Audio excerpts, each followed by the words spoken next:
Hola, buenos días.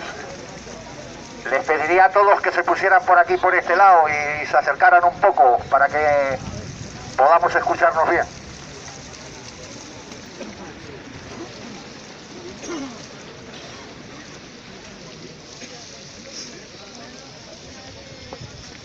Hoy, día 2 de febrero, en más de 270 poblaciones de todo el Estado español, los pensionistas y jubilados salimos un día más a la calle, un día más a reivindicar nuestros derechos ya conquistados, a reivindicar que no vamos a permitir que se nos arrebate.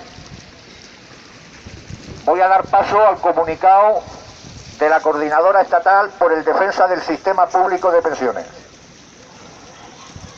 Las cosas siguen igual, solo unos pequeños avances.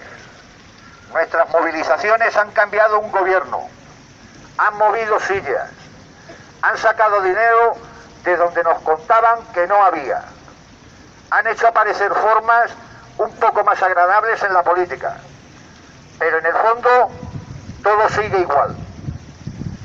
Aparte de los pequeños avances conseguidos el pasado año y en torno al índice de precios al consumo, hay poco más que contar. Para colmo, el señor presidente del gobierno, que empezó haciendo declaraciones muy prometedoras a los medios, se descuelga el 28 de diciembre con una sonora inocentada a los más de 9 millones de pensionistas en forma de Real Decreto. Vamos, la misma táctica y la misma técnica de Rajoy. En el año 2012, con la congelación de efectos retroactivos, el gobierno aplaza 6 meses más la decisión definitiva de la revalorización de las pensiones de acuerdo con el índice de precios al consumo, más conocido por sus siglas IPC, o coste de la vida. Y parece ser que ya está prevista la negociación con los llamados agentes sociales, para que esa subida no sea de acuerdo con el IPC, sino teniendo en cuenta varios factores: el crecimiento económico, los ingresos y gastos de la seguridad social, el crecimiento de los salarios y los intereses de la banca y de los sectores financieros. Dicho de otro modo, si no lo remediamos en la calle, no podemos olvidar que la revalorización por ley de la pensión con el IPC real, lo más probable será que las pensiones empiecen a perder poder adquisitivo a partir del próximo, incluso volver a la insultante subida del 0,25 del gobierno del PP y a aplicar el factor de empobrecimiento mal llamado de sostenibilidad. Veo caras nuevas aquí. El factor de sostenibilidad, voy a explicarlo para que todos sepamos lo que es. El factor de sostenibilidad que iba a entrar a primeros del 2019 se ha retrasado hasta el 2023, hasta primero del 2023 para entrar en funcionamiento. ¿Qué es el factor de sostenibilidad? Pues ni más ni menos que cada año a las pensiones, las que ya tenemos, los que estamos cobrando las pensiones, se nos recortará un 0,5% anual. ¿Esto qué quiere decir? Que si encima se lleva a efecto todas estas cuestiones con las cuales quieren calcular la subida de las pensiones, ya no será que perdamos dinero con el 0,25, sino que además, año tras año, iremos perdiendo un 0,50 de nuestras pensiones. Eso significa que nos van a empobrecer. La otra inocentada de este decreto, la pensión mínima para personas menores de 60 años por incapacidad permanente total, fue modificada para no estar vinculadas al salario mínimo que se subió este 22%. ¿Qué quiere decir? Ahora el SMI, el salario mínimo interprofesional, está en 900 euros. Bueno, pues pretenden que los que se jubilen por incapacidad laboral permanente no calculárselos con esos 900 euros, sino con el salario interprofesional que había anteriormente. Con lo cual sufren una pérdida de 97 euros como mínimo cada mes. Esta misma fue modificada para no estar vinculadas al salario mínimo, que se subió un 22%, dependiendo solo del arbitrio del gobierno y de sus presupuestos.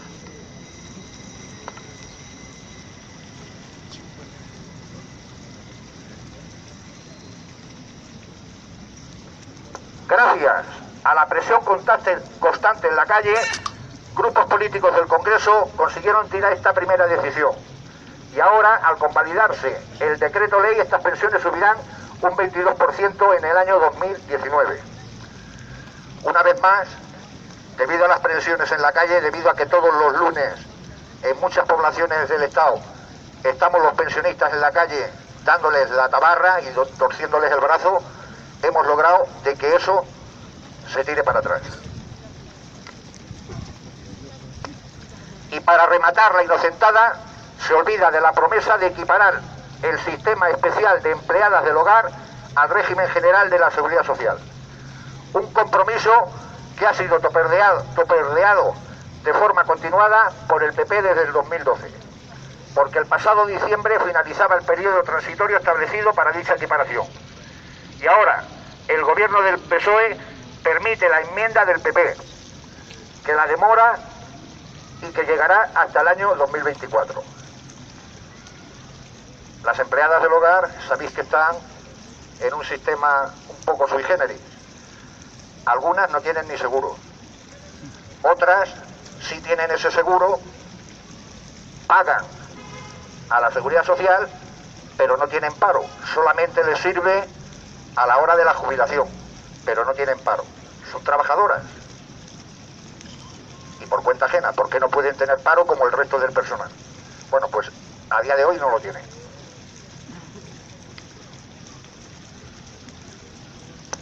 Si las mujeres deseamos avanzar en equiparación de derechos laborales y de seguridad social y proceder a la ratificación del convenio 189 de la Organización Internacional del Trabajo sobre trabajo decente para las trabajadoras y trabajadores domésticos, demandamos la derogación en los presupuestos generales del Estado de la moratoria del PP.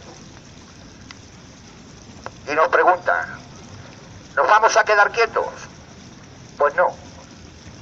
Señor Pedro Sánchez, sepa usted, por si no se lo ha dicho antes nadie, que España ha estado creciendo en los últimos 10 años de la crisis ficticia entre un 2,5 y un 3% de Producto Interior Bruto. O sea, la riqueza de todo el país, lo que equivale a un incremento de 35.000 millones de euros. Sepa que España gasta en pensiones un 11% del Producto Interior Bruto, mientras Francia, por ejemplo, gasta un 13,5%, Italia un 14% y otras más. Sepa que tenemos una diferencia de menos por ingresos fiscales con la media de la Unión Europea del 6%. Esto tratado con el Producto Interior Bruto, lo que equivale a unos 80.000 millones de euros, que tenemos menos en recaudación. Sepa que el gasto social en España está en el 7% por debajo de la media de la Unión Europea. Sepa también que la evasión fiscal española lleva acumulados en paraísos fiscales la friolera de 457.000 millones de euros. Y el fraude fiscal ronda los 90.000 millones reconocidos por el propio gobierno. Eso por no mencionar la amnistía fiscal, las ayudas a la banca, a las autopistas, a las eléctricas o al castor. Y por no hablar de la ingeniería financiera de bancos y empresas del IBEX 35 para eludir impuestos. O la corrupción que ha campado y campa a lo largo y ancho de todo el país.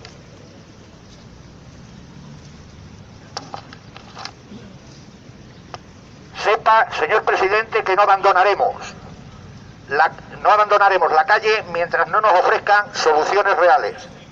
La primera de las cuales ha de ser que la pensión mínima suba en la misma proporción que el salario mínimo. Le pedimos valentía para realizar políticas sociales de verdad, no declaraciones vacías de contenido. a los medios de comunicación: atrévase a elevar la pensión mínima al 22%, que ha subido el salario mínimo. Que las dos cosas, pensión mínima y salario mínimo, vayan juntas. Si realmente quiere usted avanzar en la buena dirección, hemos de llegar a los 1.080 euros de la Carta Social Europea. Esto es lo que refleja para las pensiones mínimas y no retributivas, y para el salario mínimo interprofesional. Por último, sepa, señor presidente, que esta coordinadora no abandonará la calle hasta que no se nos admita como interlocutores sociales y podamos negociar una reforma del sistema público de pensiones para el futuro. Un debate que debe de ser abierto a toda la sociedad, porque hemos demostrado que solo las movilizaciones producen avances sociales. En ello seguiremos. Insistir, persistir, resistir, nunca desistir. Gobierne quien gobierne, las pensiones se defienden.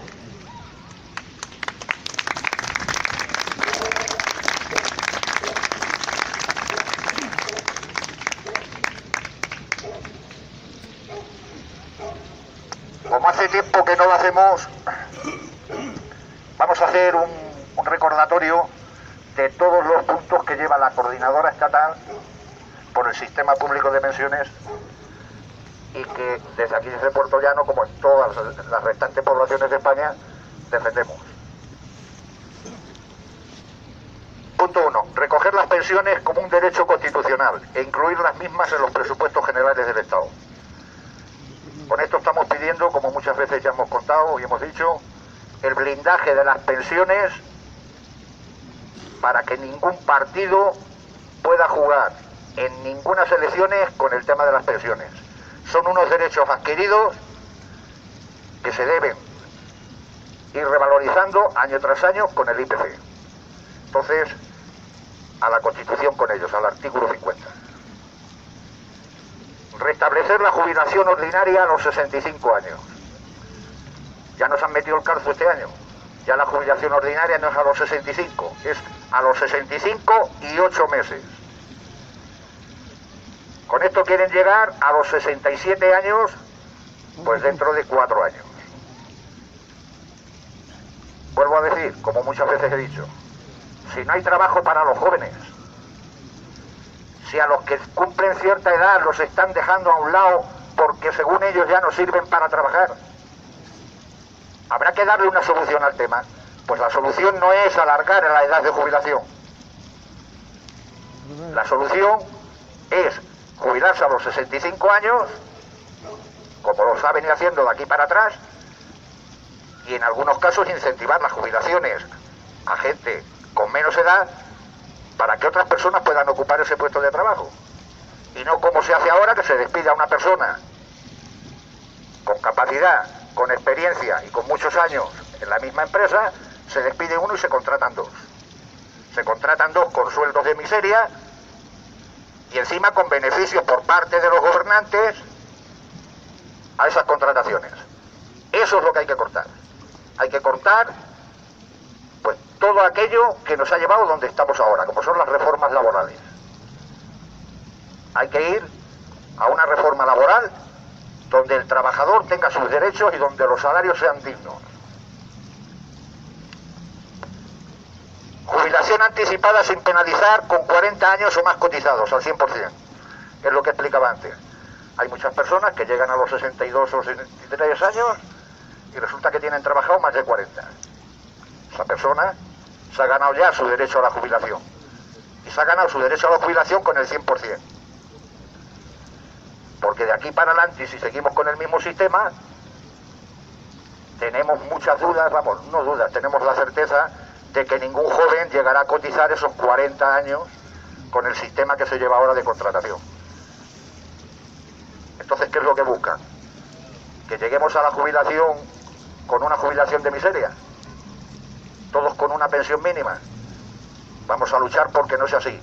Vamos a luchar porque nuestros hijos y nuestros nietos lleguen a la edad de jubilación con dignidad y con la certeza de que van a cobrar su pensión acorde de cómo esté el índice de precios al consumo en ese momento. Recuperación del subsidio para mayores de 52 años. Esto sí, esto ya se ha conseguido.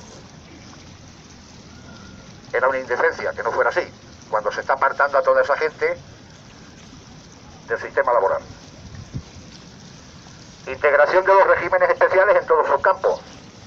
Por lógica, hablábamos antes de la mujer trabajadora que está como empleada del hogar. Ese es uno de los ejemplos. Equipararla al estatus de cualquier otro trabajador.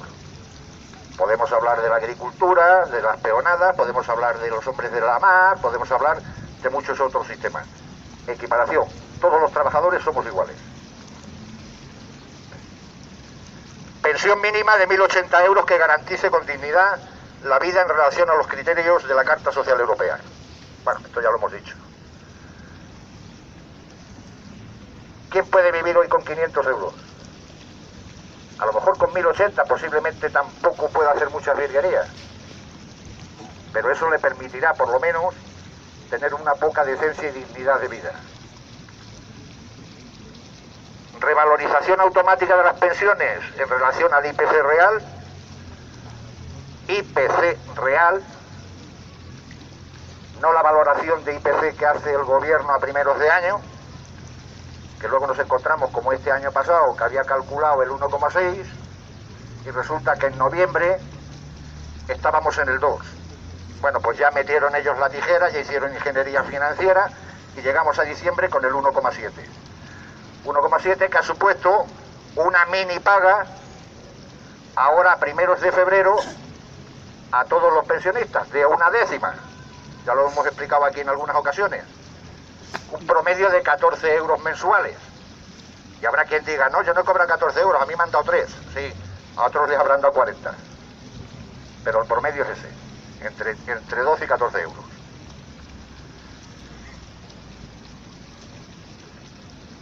Esto es más espinoso y nos va a costar mucho más. Recuperación económica de lo perdido desde 2011. 2011 se produjo la primera reforma de las pensiones con el PSOE. En el 2013 se volvió a producir otra reforma de las pensiones con el PP. Esa del PP se ha apartado, pero la del 2011 no. Queremos que todas se deroguen y que las pensiones vuelvan a como estaban antes de la reforma del 2011 y recuperar todo eso que hemos perdido desde el 2011, que parece poca cosa, pero son 20 y tantos puntos, ¿eh? Homologación de las pensiones a niveles europeos. Yo algunas veces lo he comentado aquí. Los que tienen o tenemos la suerte de irnos de vacaciones a la playa o tal, vemos mucho extranjero, ¿verdad que sí? Mucho matrimonio extranjero que viene de vacaciones aquí a España. ¿Por qué?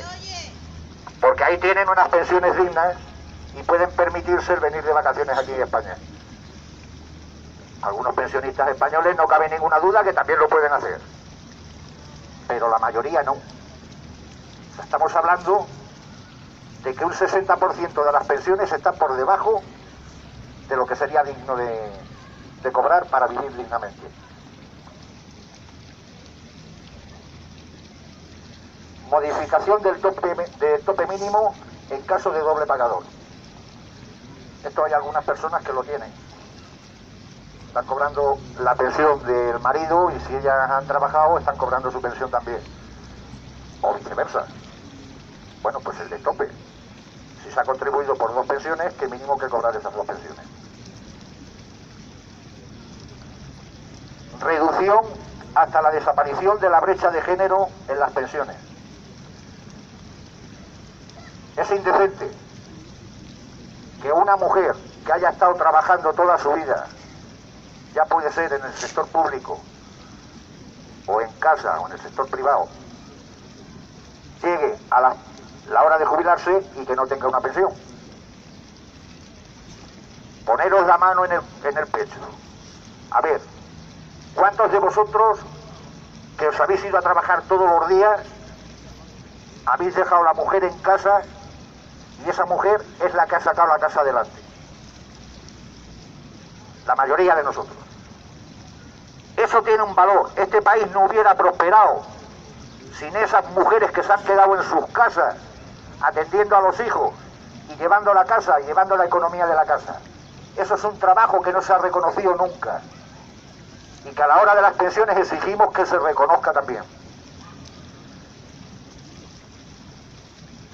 Pleno e inmediato funcionamiento de la ley de dependencia. Con los recortes a las pensiones no ha venido solamente, no se ha quedado ahí, ha venido el de la educación, el de la sanidad y, cómo no, el de la dependencia también. Vemos muchas personas mayores, solas, que no pueden valerse por sí mismas y que se les ha retirado esa persona que les ayudaba, y que no solamente les ayudaba, sino que al mismo tiempo se creaba un puesto de trabajo, que además es un sector que en el futuro estará en plena vigencia. ¿Por qué? Porque en el mundo la gente cada vez vivimos más y necesitaremos más de la ayuda de esas personas. Entonces no podemos permitir que la ley de dependencia se vaya degradando. Al contrario, hay que asumir más gasto en ella. Eliminar todo tipo de copago y restablecer los derechos sanitarios. Esto es un arma de doble filo. Como que las transferencias están pasadas a las autonomías, pues unas autonomías han quitado el copago, otras autonomías tienen el copago. Este es el caso de Castilla-La Mancha, tenemos el copago. Bueno, pues que se retire el copago en todas las autonomías. No tenemos por qué pagar dos veces las medicinas, porque no es un copago, es un repago. Garantía de los suministros básicos, energía, agua, transporte. Yo he lanzado algunas ocasiones la pregunta: ¿a cuántos de aquí no nos han cortado la luz alguna vez? O el agua. Porque con nuestra pensión o comemos o pagamos. Pues esos derechos tienen que estar garantizados a las personas mayores y a todo aquel que no tenga posibilidad de. Si vemos las estadísticas del dinero que tienen ganado las eléctricas, que tienen ganado las petroleras, que tienen ganado todos estos, nos echaría para atrás. Bueno, pues se está permitiendo en este país que todas estas compañías, que la mayoría de ellas son multinacionales, se forren de millones y sin embargo tengan a la población desasistida. Derechos humanos, derecho a la vida, a la libertad, al trabajo, a la sanidad, a la vivienda, a los refugiados y a la extranjería. Cuidado, cuidado, no caigamos en todo eso que se está poniendo de moda. El extranjero tiene, como ciudadano del mundo, todos los derechos a vivir en el país que quiera. Puerto Llano ha sido un pueblo de inmigrantes. Mi padre fue inmigrante. Mi padre se marchó sin papeles a Bélgica. Y estuvo en Bélgica y en Alemania. ¿Cuántos de aquí no les ha ocurrido lo mismo? ¿Vamos a denostar ahora a esas personas que vienen aquí porque les estamos robando el futuro en su tierra? No, no tenemos ni derecho a hacerlo, y sí tenemos la obligación de acogerlos e integrarlos. Por mí nada más, agradeceros, como cada lunes lo hacemos, hoy es sábado y el lunes volveremos otra vez a la Concha, a la rutina semanal. Agradeceros vuestra asistencia, daros mucho ánimo para que sigamos en la lucha y recordaros que no es solamente el presente nuestro el que estamos defendiendo, sino algo más importante, el de nuestros hijos y nuestros nietos. Gobierne quien gobierne, las pensiones se defienden.